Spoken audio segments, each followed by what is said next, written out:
ये परफॉर्मेंस और इतनी बड़ी परफॉर्मेंस, ये छोटी परफॉर्मेंस नहीं है ऑब्वियसली, वो भी वर्ल्ड कप में आके खेलने के लिए आए थे और उसमें क्वालिफाई करके आए थे। किस तरह देखते हैं ओवरऑल परफॉर्मेंस को? देखिए कंटिन्यूस इम्प्रूवमेंट नज़र आ रही है उनके अंदर और वही बात है कि एक तो जब हम बाकी टीमों की बात करते हैं उनके पास लोकल प्लेयर्स नहीं है, सारे एक्सपर्ट्स हैं, Yes. कोई पाकिस्तान से है, कोई दूसरी कंट्री से, लेकिन जो अफ़गानिस्तान की है कि वो खुद अफ़गानी प्लेयर्स हैं, तो उनके अंदर जो इम्प्रूवमेंट आ रही है ना, उनके फिर न्यू जनरेशन भी उसी तरह उनको फीड भी मिल रही है, नए नए प्लेयर्स भी आ रहे हैं। और दूसरी चीज़ ये है कि वो पहले पाकिस्तान में खेलते रहे, अब इंडिया में बहुत ज़्यादा जी। क्रिकेट खेल रहे हैं, तो उनको क्रिकेट का एक्सपीरियंस वहाँ से मिल रहा है और जो क्वालिटी की इन्हेंसमेंट है, उनकी स्किल की इन्हेंसमेंट है, वो वहाँ से उनको मिली है। और कुछ उनके पास नेचुरल एक प्लेयर है जिसको कहते हैं स्पेशली Aggression स्पिन या बॉलिंग में ताकत, अगर हाँ। देखें तो मिस्ट्री स्पिन उनकी जी।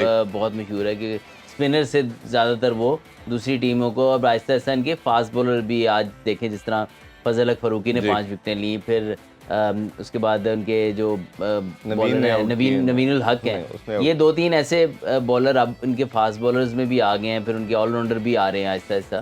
तो आई फील कि उनका कॉम्बिनेशन आहिस्ता आहिस्ता सेटल होता जा रहा है। अब इनके सिर्फ एक क्वेश्चन रह गया, क्या ये इस तरह जब इनके प्लेयर्स जब ये थोड़े एज्ड हो जाएंगे, तो क्या इनकी जो नई फीड है प्लेयर्स की वो कैसी वो आती है? नर्सरी कैसी है? अभी तक जो साइंस हैं वो काफ़ी ब्राइट हैं, क्योंकि ये डिफरेंट लीग्स भी खेल रहे हैं और फिर इनकी जो डोमेस्टिक हो रही है उसमें भी ये काफ़ी इन्वेस्ट कर रहे हैं आहिस्ता आहिस्ता।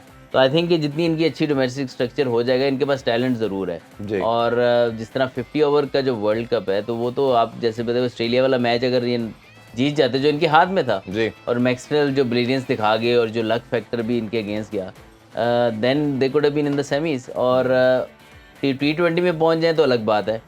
ऑलमोस्ट ये 50 ओवर का वर्ल्ड कप, जी, जिसमें जी। लॉन्गर फॉर्मेट है, जिसमें आपकी स्किल और अच्छे तरीके से टेस्ट होती है, तो उसमें वो पहुंच चले थे। तो T20 वर्ल्ड कप, जैसे हम कल भी बात कर रहे थे, जो 3 टीमें इनके पूल में जो स्ट्रॉन्गेस्ट टीमें हैं, वो न्यूजीलैंड और जी। वेस्ट इंडीज़ और ये अफगानिस्तान। ये तीनों टीमें ऐसी हैं कि कोई भी एक दूसरे को अपने दिन हरा सकती है, ऐसे ही। और अफगानिस्तान के बहुत चांसेस हैं, specially against West Indies, because West Indies spin को थोड़ा सा हाँ, स्ट्रगल फंसा- करती है। और अगर दुनिया उन्होंने का रन्स कर लिए उनके अगेंस्ट, तो वो उनको फंसा सकते और दुनिया का बेस्ट जो स्पिनर अटैक भी वो भी इन्हीं का माना इन्हीं का, जाता है बिल्कुल। अफगानिस्तान का। और Stat wise भी। स्टैट वाइज भी, और जो विकेट्स हम देख रहे हैं वेस्ट इंडीज की खास तौर पे, पर्टिकुलरली वो स्लगिश है, स्लो है, मदद देती। बट फजल फरूकी की मैं थोड़ी बात करना चाहूँगा।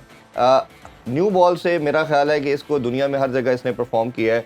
डेथ बॉलिंग में इसको प्रॉब्लम आती है, और हमने देखा कि वर्ल्ड कप में भी इनको डेथ बॉलिंग में बहुत रन्स हुए, और नसीम शाह 2 दफ़ा इनसे मैच भी लेके जा चुके हैं, T20 में भी और ODI में भी। तो ये इसका स्पेल कितना आउटस्टैंडिंग था, ऑल्दो कि हम मानते हैं कि उनकी जो दूसरी ओपोनेंट टीम थी वो इतनी स्ट्रॉन्ग नहीं थी, बट बहुत आउटस्टैंडिंग स्पेल। कैसे देखेंगे आप? बेहतरीन स्पेल था, लेकिन आपने बड़ा राइटली पॉइंट आउट किया कि जो अपोजिशन था वो इतना स्ट्रॉन्ग नहीं था। Opposition Uganda, they not used to playing this level of spin bowling as well as this level of fast bowling, तो नेचुरली उन्होंने उसको एक्सप्लॉइट किया। देन अगेन जो आपके सामने अपोजिशन है, आप उसी को बीट कर सकते हो, तो उस हवाले से बड़ी स्ट्रॉन्ग परफॉर्मेंस दी अफगानिस्तान ने। और जो ग्रुप है बड़ा इंटरेस्टिंग हो गया है। न्यूजीलैंड है, बहुत स्ट्रॉन्ग टीम है, इसी तरह वेस्ट इंडीज़ है, वो अपने होम में खेल रहे हैं, वो भी चाहेंगे कि एक स्ट्रॉन्ग परफॉर्मेंस दें। और ससेप्टेबिलिटी बिल्कुल नज़र आ रही है वेस्ट इंडीज़ को, अगर उनके बॉलिंग अगर स्पिन अफगानिस्तान की अच्छी होगी तो वो उनको ट्रबल कर सकते हैं। तो उस हवाले से अफगानिस्तान की जो प्रोग्रेशन है वो बड़ी खूबसूरत है कि उन्होंने पिछले ODI वर्ल्ड कप में जो डिसाइसिव टर्निंग पॉइंट था, मैं फिर कहूँगा कि जो इंग्लैंड को उन्होंने हराया, वो बड़ा इंपॉर्टेंट मैच था ODI वर्ल्ड कप में। उससे पहले वो नॉक करते थे, किसी बड़ी टीम को हराने के करीब आते थे, लेकिन करीब से रह जाते थे। हमारे खिलाफ भी कई दफ़ा ऐसा हुआ, लेकिन जो इंग्लैंड को उन्होंने हराया वो that was a turning point. उसके बाद पाकिस्तान को उन्होंने हराया, तो आहिस्ता आहिस्ता प्रोग्रेशन हो रही है। अब उनके लिए इंपॉर्टेंट ये है कि उसी कंसिस्टेंसी को वो रेप्लिकेट करें। और T20 टीम, शायद उनकी जो ODI टीम उससे भी ज़्यादा स्ट्रॉन्ग है, और इनका जो T20I का एक्सपीरियंस है, T20 का एक्सपीरियंस के खिलाड़ियों का बड़ा राइटली पॉइंट आउट किया गया कि IPL का बड़ा रोल रहा है उनको डेवलप करने में, PSL का बड़ा रोल रहा है, बाकी भी पूरी दुनिया में लीग्स खेलते हैं, तो they are going to give a very strong competition. हमारे सारे लेजेंड्स मानते हैं, जैसे हिंदी भाई भी बताते हैं कि आप लोगों ने उनको तैयार किया, इधर खिलाया गया। वो खैर इस चीज़ को वो एक्सेप्ट नहीं करते, एक सेपरेट बात है। अदर भाई थोड़ा सा अगर बात करें मजीद, तो हम जिस तरह बॉलिंग की बात कर रहे थे, कैप्टन भी चेंज किया, और राशिद हम सब जानते हैं कि जिस तरह उसने PSL IPL और दुनिया बिग बैश हर जगह वो क्रिकेट खेलता है, उसकी कैप्टनसी को कैसे रेट करते हैं? एज ए प्लेयर तो हम सब उसको बहुत हाईली रेट करते हैं कि शायद दुनिया का बेस्ट ऑलराउंडर कहना चाहिए, अब तो बैटिंग भी अच्छी खासी कर लेता है।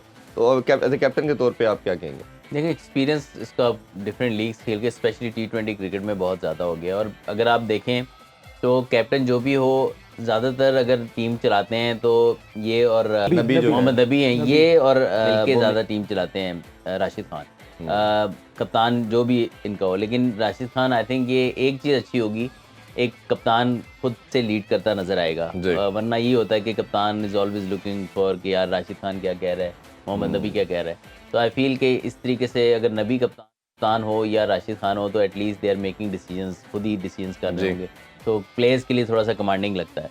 तो आई फील ये थोड़ा सा डिफरेंस ज़रूर इस वर्ल्ड T20 में नज़र आना चाहिए, और एक एग्रेसिव अप्रोच है, क्योंकि as a leg spinner he always look to pick up wickets, इसी तरह बैटिंग में जाता है, रन्स बनाता है। तो आई थिंक एक एग्रेशन इनकी टीम में और ज़्यादा नज़र आएगा, और ये फॉर्मेट सबसे ज़्यादा सूट करता है अफगानिस्तान को, और इसमें इनको अब जो मैं एक्सपेक्ट करता हूँ कि इनको जाना चाहिए सुपर 8 में, और ये किसी भी टीम को इन कंडीशंस में किसी टीम को भी मुश्किल डाल सकते हैं, और स्पेशली जब से इनकी बैटिंग काफ़ी कंसिस्टेंट हो गई है, अब अपने वे में खेलते हैं, जिस तरह हमने काफ़ी दफ़ा पाकिस्तान की बात भी की, अपने वे में खेलते हैं, लेकिन इस टाइम भी उनकी बॉलिंग ऐसी है कि किसी लो टोटल डिसेंट टोटल को, पार टोटल को या उससे जस्ट बिलो पार को भी ये डिफेंड कर सकते हैं, बिल्कुल। या दूसरी टीम को पहले आउट कर सकते हैं कम टोटल पे।